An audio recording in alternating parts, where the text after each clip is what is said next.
Om Shanti. Good morning आप सभी को। आशा ही नहीं पूरा विश्वास है खुश मौज बहार में खुद भी रहते होंगे और अपने अंग संग जितनी भी आत्माएं आपके इस जीवन काल में जुड़ी हैं उनको भी खुशियां देने के निमित्त बनने का संकल्प तो रहता ही है और खुशियां देते ही होंगे। खुशियां देने के लिए, खुशियों की अनुभूति कराने के लिए कुछ और नहीं, बस खुद खुश रहो। आपके अंदर से स्वतः ही ऐसे वेव्स, ऐसी तरंगे निकलेंगी जो औरों को प्रभावित करती रहेंगी और आपके जीवन की छत्र छाया में रह करके लोग अपने आप को सुरक्षित और श्रेष्ठ महसूस करेंगे। तो आइए इस उच्च श्रेष्ठ संकल्प के साथ हमारे जीवन में कैसे चार चांद लगे, तो आइए सुनते हैं वो बाबा की मुरली जो हमें नर से नारायण, मनुष्य से देवत्व की ओर ले जाने वाली है, जिसका गायन भविष्य में गीता ज्ञान होगा, जिसका पूजन होगा इस ज्ञान का।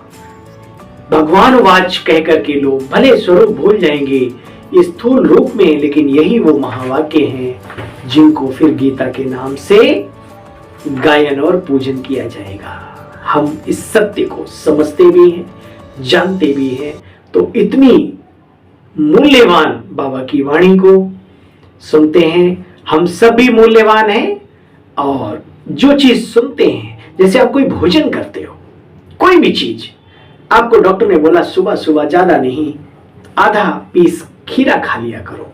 आपको एक तो कहा है, एक उसके बारे में सोचना, महसूस भी करना। आपने खीरा काटा, खाया, आपने देखा आपके मुख की सफाई हो रही, वाह ये क्या, तो अंदर भी क्लीन करे, फील भी करो उन चीजों को।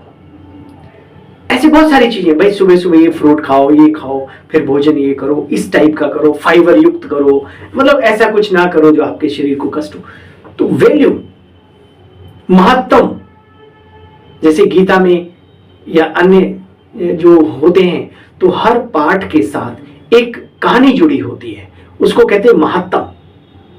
तो महत्तम पहले सुनते हैं, पढ़ते हैं, फिर उस पाठ को पढ़ते हैं तो बड़ा अच्छा लगता है, वाह अच्छा इतनी वैल्यू है। तो बाबा की मुरली की जब तक आपको वैल्यू नहीं है, कीमत नहीं है कि वर्तमान और भविष्य में ये हमें क्या क्या बना सकती है, तब तक आपको मुरली सुनने में मजा नहीं आएगा। हाँ एक चीज आएगी, नींद आएगा, झुटका आएगा, खर्राटे आएंगे, क्योंकि आपको इस क्लास की, इसकी मुरली की वैल्यू, और जिन्हें वैल्यू होती है वो अपने पास पानी की बोतल ले आते हैं, ग्लास में पीते हैं। मैंने कहा भाई पानी बोल प्यास नहीं भैया, हल्की सी ना शरीर, अच्छा कईयों को प्रॉब्लम भी होती है, तो एक घूंट पानी मार के फिर नहीं, बाबा की मुरली चल रही है, वाह कमाल है, दीदी क्या सोचेगी मेरे बारे में, बाबा ऊपर क्या सोचेगा, एक्टिव रहते हैं बार बार। ये नहीं हुआ फिर भी जाके पानी मारेंगे। हाँ बाबा कहते थे मैं चमाट मारता था जब ध्यान कहीं इधर उधर बढ़ जाता था, चुटकी काटता था।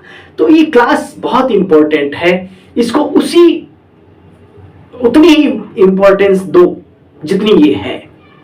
फिर देखो इस जीवन का मजा जो भगवान कह रहा है, फिर आनंद आने लगेगा। बाबा झूठ थोड़ी बोलेगा, बस हमारी समझ नहीं समझ पा रही है तो हम बाबा भी क्या करें, हम लोग भी क्या करें। 29/29/03 और 2023 यानी 29/3/2023 की साकार मुरली के महावाक्य, बाबा की मुरली का सार। मीठे बच्चे तुम्हारी याद अनकॉमन है। हाँ भाई ये बात सही है, किसी मोटी वस्तु को, व्यक्ति को, पदार्थ को याद करना सहज होता है, लेकिन वो चीज हमें कहा जाए याद करने के लिए जो दिखाई भी नहीं देती, तो थोड़ा सा अनकॉमन तो है ही। लेकिन कोई बात नहीं, ऐसी भी अनकॉमन नहीं है कि हम कर ही ना सके। संसार में बहुत सारी चीजें हैं जो दिखती नहीं है, सिर्फ महसूस होती हैं, तो हम उन्हें याद तो कर सकते हैं, ऐसी क्या बड़ी बात है। लेकिन बाबा ने आज कहा मीठे बच्चे तुम्हारी याद अनकॉमन है, जिसे तुम इन आंखों से देखते ही नहीं उसे याद करते हो, और उसकी याद से तुम्हारे विकर्म विनाश हो जाते हैं। विनाश नहीं, आप इस समय पर इस मुख के द्वारा बाबा के महावाक्य सुन रहे हो, आपके कान और हमारे मुख के बीच में कोई सेट तो नहीं है, सिस्टम तो नहीं है ना, आप रिसीव कर रहे हो ना, वो साउंड दिखाई तो नहीं देता।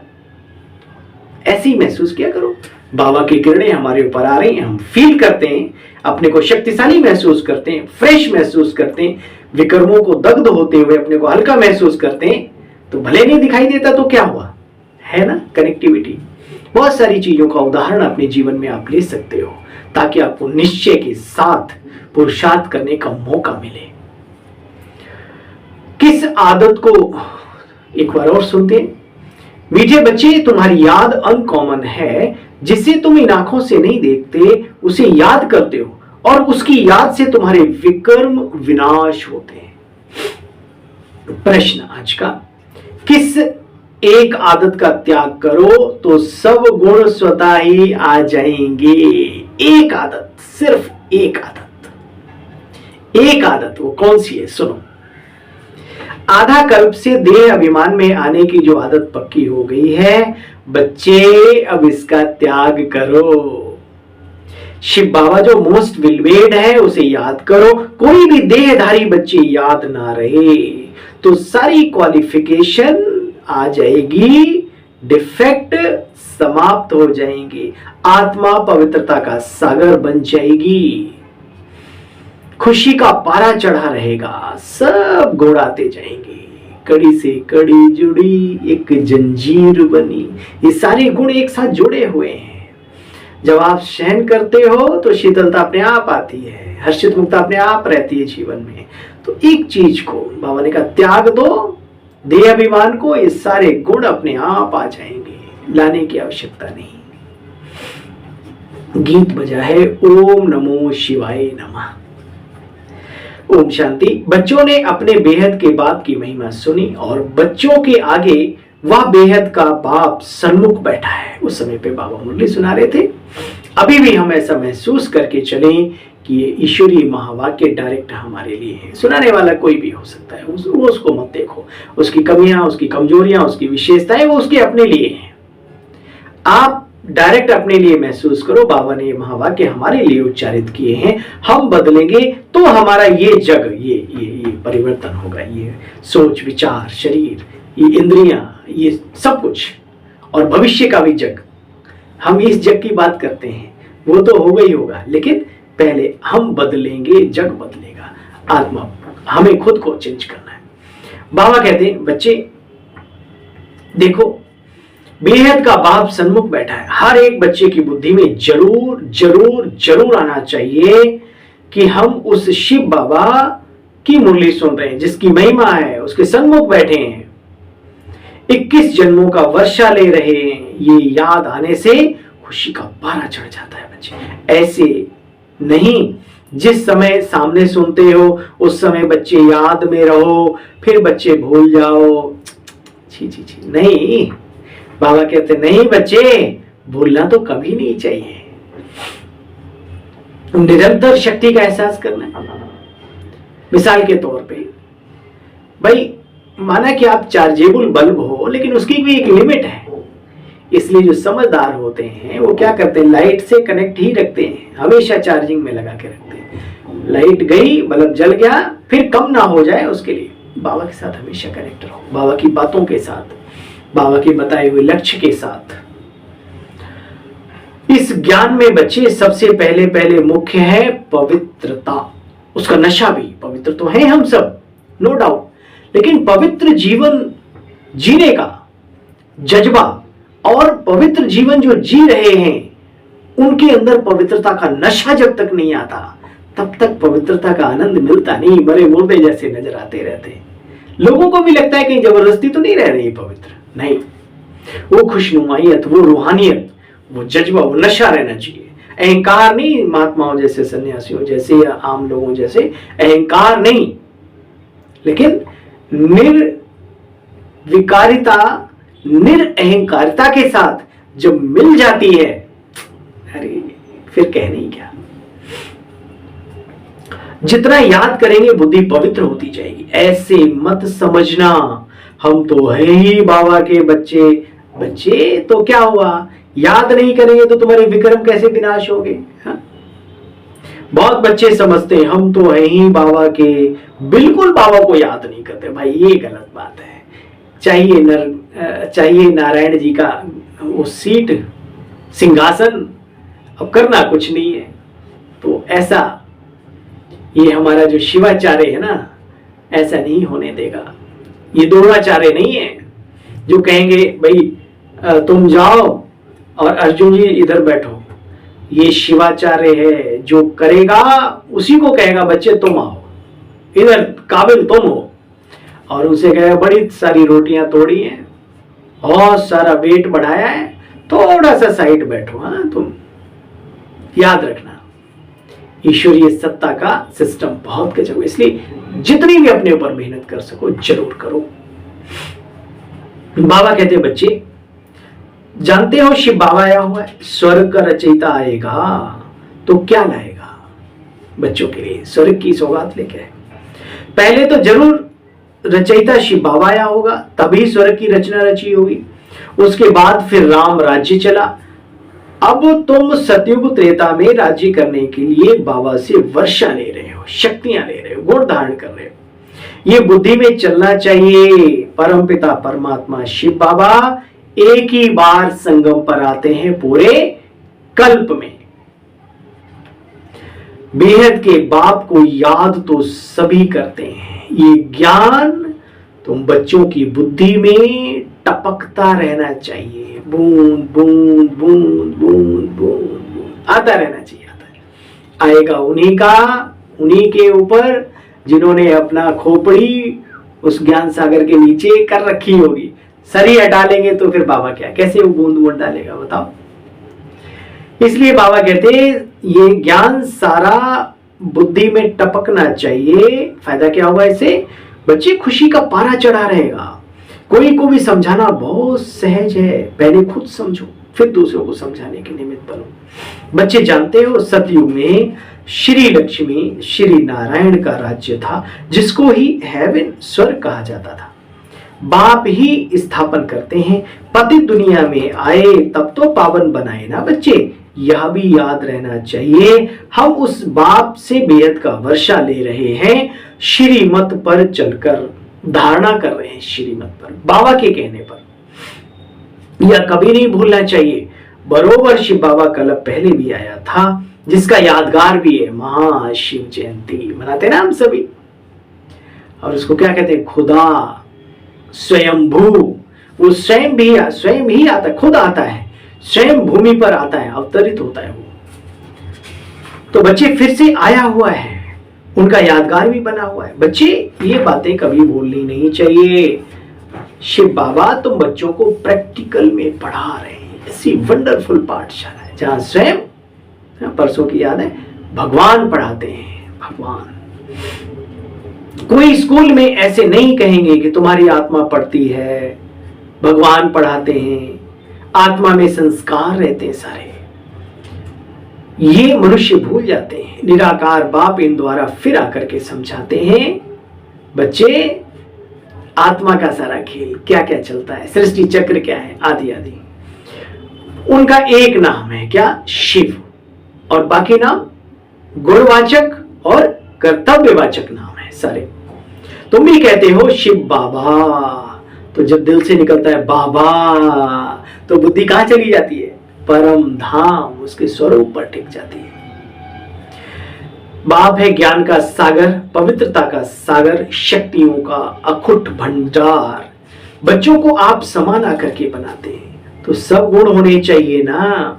बाबा कहते ड्रामा अनुसार तुम पतित बने हो, फिर मैं पावन बनाता हूं 21 जन्मों के लिए। अच्छा, अब श्रीमत पर चलो, मुझे याद करो, एक बाप दूसरा ना कोई। तुमको स्वर्ग का मालिक बनाता हूं। बाप को भूल और कोई की याद में रहेंगे बच्चे, डिफेक्टेड हो जाएंगे। देख लो, अब जो भी था भूल जाओ। आज से पक्का कर लो कि मुझे बस याद एक बाबा को करना है, दिल में एक बाबा को बिठाना है, दिल एक बाबा को देना है। ठीक है, आज से, अभी से, जब जागो तभी सवेरा, क्योंकि सच्चा साथी वही है और कोई नहीं। बाकी तो सब बुरा नहीं मानना, शोषित, शोषण करने वाले हैं। तन का शोषण, मन का शोषण, धन का शोषण, बुरा नहीं मानना। ये दुनिया में यही चल रहा है, लेकिन वो हमें बचाता है, वो हमारी सुरक्षा कवच बनता है। बाबा ने कहा बच्चे, इस सेकंड के 100वें हिस्से में भी जैसे ही मन बुद्धि जाती है, बाबा तुरंत हाजिर होता है। ऐसे योगियों के अनुभव है। तो ऐसे सच्चे साथी को याद करो। इधर उधर जाएगी बुद्धि तो बाबा ने कहा बच्चे फिर डिफेक्टेड हो जाएंगे, और डिफेक्टेड हीरे किसी काम के नहीं रहते। दागी हीरे या टूटी हुई मूर्तियां पूजनीय नहीं होती। आदि आदि आदि हजारों आप इसके वो बना सकते हो, समझ सकते हो अपने बारे में।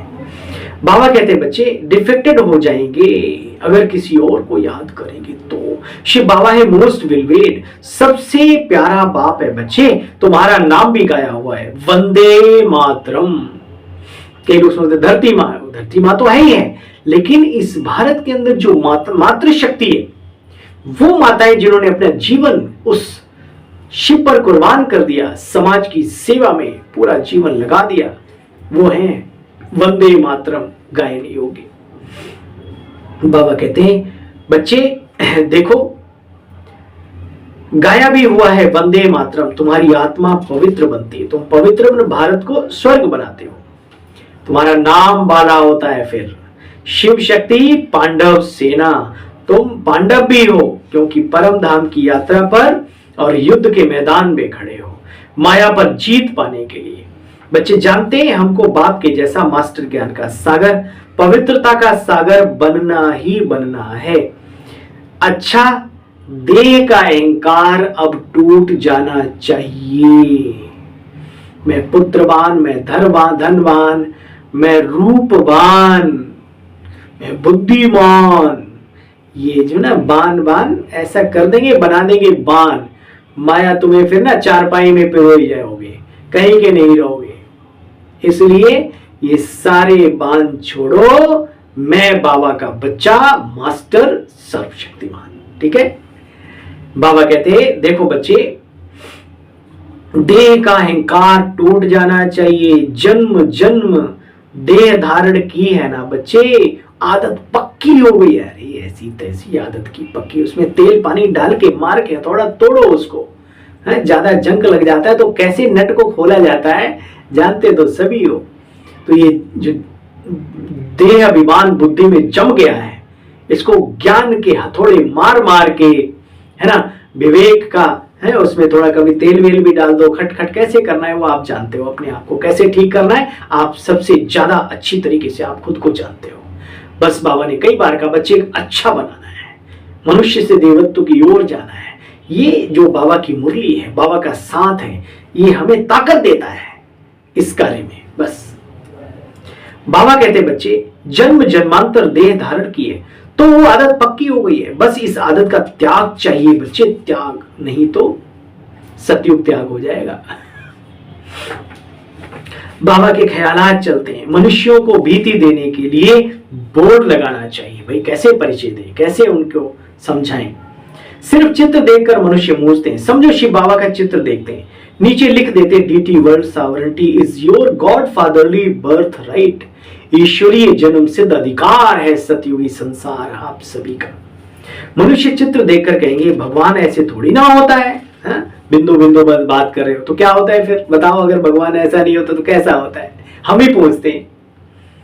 भगवान का रूप क्या है, लिखा हुआ है प्रिय बहनों और भाइयों, प्रभु की संतानों, आओ आकर के समझो। हा? खुद के बारे में तो समझे नहीं और भगवान कैसा होता है उसका प्रश्न करने लगे।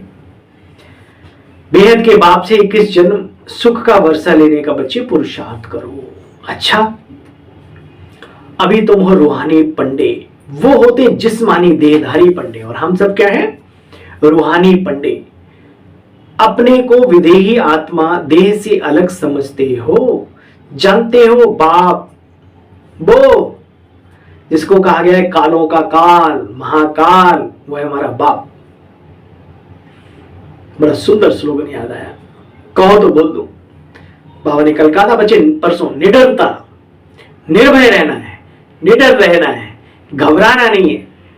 तो भक्ति में बड़ा अच्छा सुंदर, काल से वो डरे। जब कभी हिलते डुलते हैं ये मकान तो डर लगता है या बाबा याद आता है?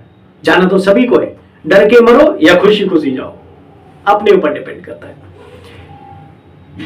मौत से वो डरे जो काम करे चांडाल का। मैं क्यों डरूं, मैं तो बच्चा हूं अपने उस महाकाल का, है ना। तो बाबा कहते हैं बच्चे देखो, तुम हो रूहानी पंडे, वो जिस्मानी देहधारी पंडे। तुम अपने को विदेही आत्मा देह से अलग समझते हो। जानते हो बाप हमको आत्माओं को ले जाएंगे, ना कि शरीर को। निराकार अक्षर जरूर लिखना चाहिए। तुम जानते हो अभी बाबा आया हुआ है कर्म क्षेत्र पर। हम भी वहां से आते हैं जहां से बाबा आया है। कहां से आया है? स्वीट होम, परम धाम, मूल वतन, आत्माओं का लोक, शांति धाम, आदि आदि आदि। देखो बच्चे, आत्मा तो इमॉर्टल है, कभी मरती नहीं। ये अच्छी रीति अंदर निश्चय हो जाना चाहिए। हम शिव बाबा से अनेक बार वर्षा ले चुके हैं, फिर भी लेंगे जरूर। पुरुषार्थ से तुम बच्चे कितना ऊंच बनते हो। यहां तो देखो, अखबार में डालते फलाना स्वर्गवासी हुआ। अच्छा, तो पूछना चाहिए बच्चे कि स्वर्ग किसको कहते हो? अभी तो नरक है, पुनर्जन्म नरक में ही लेंगे। स्वर्ग तो है नहीं। तुम बच्चे पुरुषार्थ करते हो स्वर्ग में जाने का, वो फिर यहां ही बुलाते हैं। ब्राह्मण के तन में पहले जमाने में सब चलता था, वो उस आत्मा को बुला लेते थे। बाबा ने कहा बच्चे आत्मा तो नहीं आती, वो भाषण लेने के लिए वो कुछ शक्ति, उसकी कनेक्टिविटी हो जाती इस शरीर और उस शरीर के साथ। आत्मा अपने आप में गजब है, गजब। अजब तो है ही है, लेकिन गजब भी बहुत है। अनेक ऋषि मुनियों की आपने बातें सुनी होंगी और ये सत्य भी थी कि एक जगह बैठे अनेक जगह उनकी उपलब्धि लोग महसूस करते थे। और किसी ने कहा भाई आप चलो जरा हमारे साथ हेलीकॉप्टर में, कल कुछ कार्य है। बोला नहीं आप चलो, मैं आता हूं। बोला अरे ऐसे कैसे आप पहुंच जाओगे ट्रेन से, या कैसे पहुंच पाओगे, हम तो हवाई जहाज से जा रहे हैं। बोले अच्छा आप चलो। तो वो अपने हवाई जहाज से उड़ के आए, देखा साधु सन्यासी जी उनके कोठी के बगल में डंडा टेक के चल रहे हैं। वाह, ऐसे थे हमारे ऋषि मुनि। कौन थे वो? आत्मा ही तो थी। आत्मा अपने आप में चमत्कारिक है। बस अपनी शक्तियों को पहचानने के लिए थोड़ा मन को एकाग्र करे, शौक जिंदा रखे योगी बनने का, सिद्धि स्वरूप बनने का। सब कुछ आपको अपने इस जीवन में दिखना और सुनना शुरू हो जाएगा, सब कुछ। तो थोड़ा सा मन को ठहराओ, हलचल से मुक्त करो, जिसके लिए बाबा खुद ये सब सिखा रहे हैं, है ना। बाबा कहते बच्चे देखो, फिर उनको ये नरक में क्यों बुलाते हो, उनको नरक का भोजन क्यों खिलाते हो? बच्चे नरक का भोजन खिलाएंगे तो बुद्धि ऐसी हो जाएगी। जैसा अन्न वैसा मन होता है ना। देखो बच्चे, स्वर्ग में तो घी और दूध की नदियां बहती है। पॉपुलेशन कम होती है, प्रकृति के अंदर प्रचुर मात्रा में सब कुछ होता है। घी दूध की नदियों का मतलब इन द सेंस सर्व संपन्नता, सर्व प्रकार की संपन्नता जो देवी देवताओं के जीवन काल में चाहिए। बस घी दूध की नदियां बहती हैं, तो हम यहाँ घासलेट का खाना खिलाएंगे क्या? बाबा थोड़ा रमणीकता भी करते बच्चों के साथ। श्रीनाथ द्वारे में जाते हो, देखो कितना अच्छा देसी घी का भोग लगता है।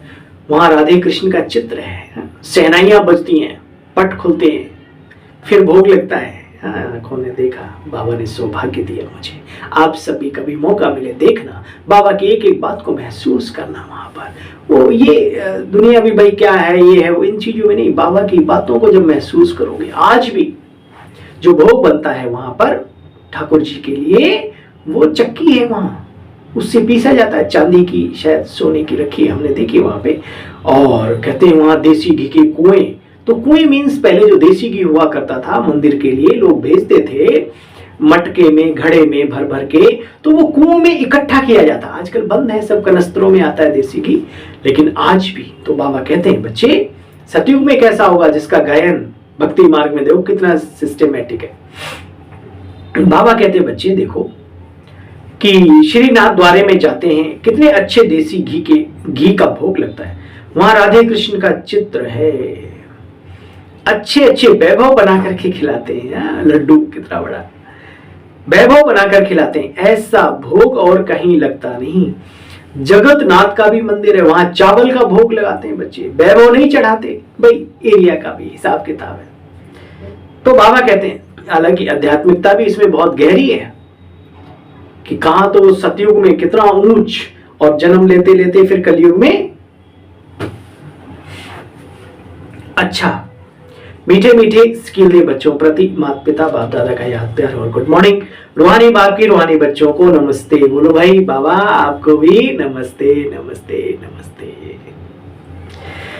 आज सार का भी सार सुनेंगे। बाप समान ज्ञान का सागर पवित्रता का सागर बनना है, विदेही बनने का अभ्यास करना है। बाप की याद से बुद्धि को बच्चे पवित्र जरूर बनाना, सदा इसी नशे में रहना है कि बेहद के बाप से हम 21 जन्मों का वर्षा ले रहे हैं। वरदानी बाबा का वरदान हम सब के लिए सुनो। न्यारेपन के अभ्यास द्वारा न्यारापन ही प्यारा बनाता है और योगी जीवन में न्यारापन बहुत आवश्यक है। प्यारे इतने बन जाते हैं कि माया भी खींच ले जाती है अपनी तरफ, इसलिए न्यारापन भी जरूरी है। न्यारेपन के अभ्यास द्वारा पास विद ऑनर होने वाले ब्रह्मा बाप समान भव। जैसे ब्रह्मा बाप ने साकार जीवन में कर्मातीत होने के पहले न्यारे और प्यारे रहने के अभ्यास का प्रत्यक्ष अनुभव सभी को कराया। बाबा सबका अपना अनुभव होता था और फिर बाबा किसी का नहीं, बाबा बाबा का था और इसीलिए बाबा फिर बाबा के पास चला गया आराम से। बच्चों को भी अथाह प्यार देता था लेकिन फंसता किसी में नहीं था। जैसे ब्रह्मा बाप ने, देखो बाबा हमारे सामने एग्जाम्पल के रूप में है। जैसे ब्रह्मा बाप ने साकार जीवन में कर्मातीत होने के पहले न्यारे और प्यारे रहने का अभ्यास का प्रत्यक्ष अनुभव कराया। सेवा व कोई भी कर्म छोड़ा नहीं, लेकिन न्यारे होकर सेवा की। यह न्यारापन हर कर्म में सफलता सहज अनुभव कराता है। तो सेवा का विस्तार भल बच्चे कितना भी बढ़ाओ, लेकिन विस्तार में जाते सार की स्थिति का अभ्यास कभी कम ना हो। जितनी सेवाओं का विस्तार हो उतना अपने ऊपर भी अंकुश और अटेंशन देकर के अपनी स्थिति पर भी उतना ही अभ्यास करना है, उतनी मेहनत करनी है। लेकिन विस्तार में जाते सार की स्थिति का अभ्यास कम ना हो, तभी डबल लाइट बन कर्मातीत स्थिति को प्राप्त कर डबल ताजधारी ब्रह्मा बाप समान पास विद ऑनर बन सकेंगे। आइए चलते हैं आज का स्लोगन सुनने। आज का स्लोगन है, स्वयं को ऐसा शक्ति स्तंभ बनाओ, स्वयं को ऐसा शक्ति स्तंभ बनाओ जो अनेकों को नई जीवन बनाने की शक्ति प्राप्त करे। स्वयं को ऐसा शक्ति स्तंभ बनाओ जो अनेकों को नई जीवन बनाने की शक्ति प्राप्त हो। आपके जीवन से, आपके जीवन की खुली किताब से अनेक आत्माओं को शक्तियों की ऊर्जा, जिंदगी जीने की कला पढ़ने का सौभाग्य मिले उस किताब से। चलिए इन्हीं महावाक्यों के साथ आप सबसे विदाई लेता हूं और कल पुनः मिलता हूं बाबा की मुरली के सार के साथ। कुछ छोटे छोटे वीडियो और भी आपके पास पहुंचते होंगे, वो भी ज्ञान और योग से संपन्न ही होते हैं। उनको भी देखें, लाभ लें, महसूस करें, सीखें और अनेकों को सिखाने के निमित्त भी बने। चलिए इन्हीं दिल की दुआओं के साथ आप सदा खुश रहें, मौज में रहें, मुस्कुराते रहें और सभी पर खुशियां लुटाते रहें। इन्हीं शब्दों के साथ ओम शांति, ओम शांति, ओम शांति। आप सभी बहन भाइयों को अपने इस छोटे से सेवाधारी भाई की ओर से